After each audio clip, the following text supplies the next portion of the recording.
Hey everyone, thanks for joining me. I'm Chase Keibler. I'm here today to walk you through and talk a little bit about our September newsletter, give you a little update on the firm. If you're short on time or driving or something or just don't feel like reading, uh, this video is supposed to kind of supplement the newsletter so you don't have to read it.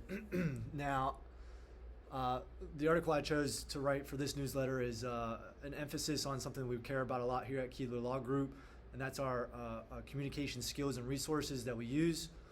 And now I kind of created this four-part steps or four kind of key points to maximize your firm's communication ability with your clients. And the first kind of step is to systematize your systems. And what I mean by that is to really have a strong layout of how you want to keep your client both up to date and involved in their litigation. One of the top complaints for attorneys and law firms is the clients feel like they're not being informed, they're not communicating well with their counsel. And so whenever you have these systems in place to routinely check up on your client and to make sure nothing gets fallen through the crack, and they know they're up to speed with either the calendaring, the scheduling, or the court's orders. That way, the client can be fully informed of their matter, and you're not getting complaints, right?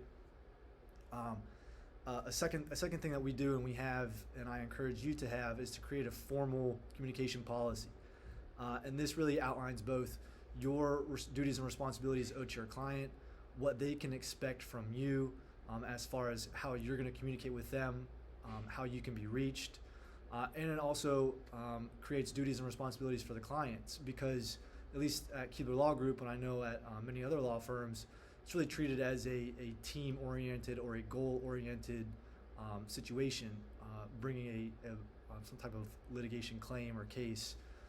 You're both on the same team, you're both getting to the finish line, you both have your own duties and roles and responsibilities, and whenever you have a formal communication policy outlined that sets out those expectations, both you and your client will know what to expect. A third thing that I encourage and that we do here is to make the investments in the technologies that help increase and help make communication easier. I mean, everyone has email right now, right?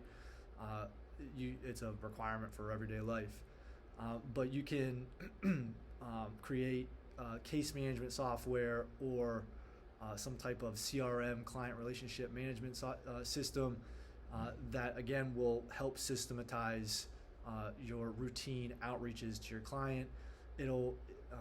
We have a feature where the client can go on and take a look at a calendar of their case anytime they're curious about what's coming up or possible deadlines.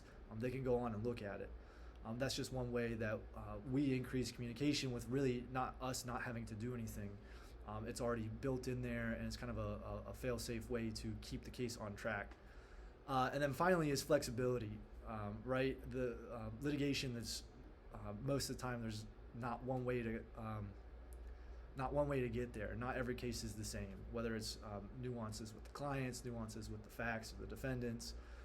You need to be flexible in how you communicate with your clients, the manner in which they prefer communication, and really just it's a fluid practice. And just at Keibler Law Group, we really emphasize wanting to keep our clients up to speed and being available to them, reasonably available to them as they want to reach out to us.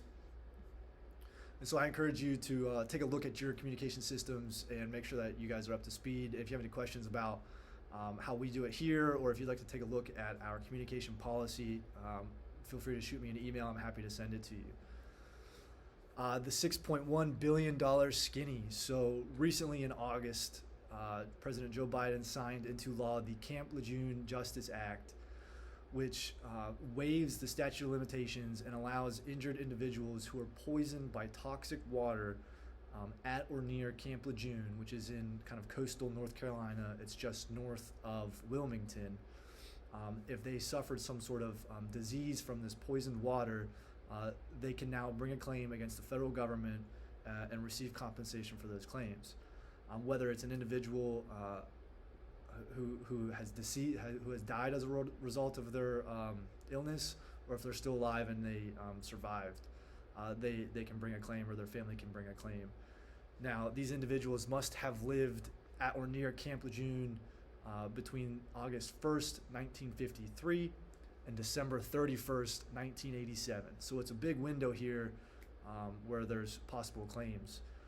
The reason why I call it the $6.1 billion skinny is because the federal government estimates that's how much they're going to have to spend in paying out these claims over the next, I think it was like 6 to 8 years. Now, here's a really important caveat. You only have 2 years to bring a claim against the federal government. So this law waives the statute of limitations, but you must file your claim within 2 years. I'm licensed in North Carolina.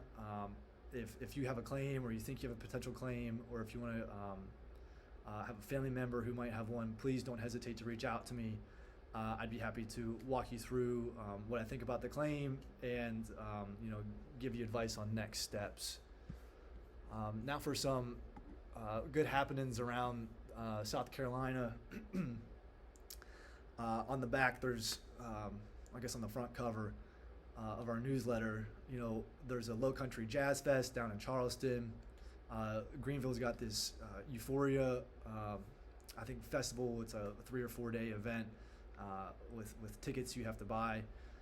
Columbia's Greek Fest, my wife and I always go. It's a great time. We'll also be going to the Zoofari at the Columbia Zoo. I think it's September 23rd. It's a great time. It's good food, all you can drink. And Myrtle Beach has a bike rally in the fall, which I'm sure will be fun. And an honorable mention that I failed to leave off is the Newberry Oktoberfest. I hope to make it up there this fall. Anyway, if I really appreciate you guys taking the time to listen and watch. I hope to do these newsletters about every other month, and I'll have a video to go along with it too. Thanks, everybody.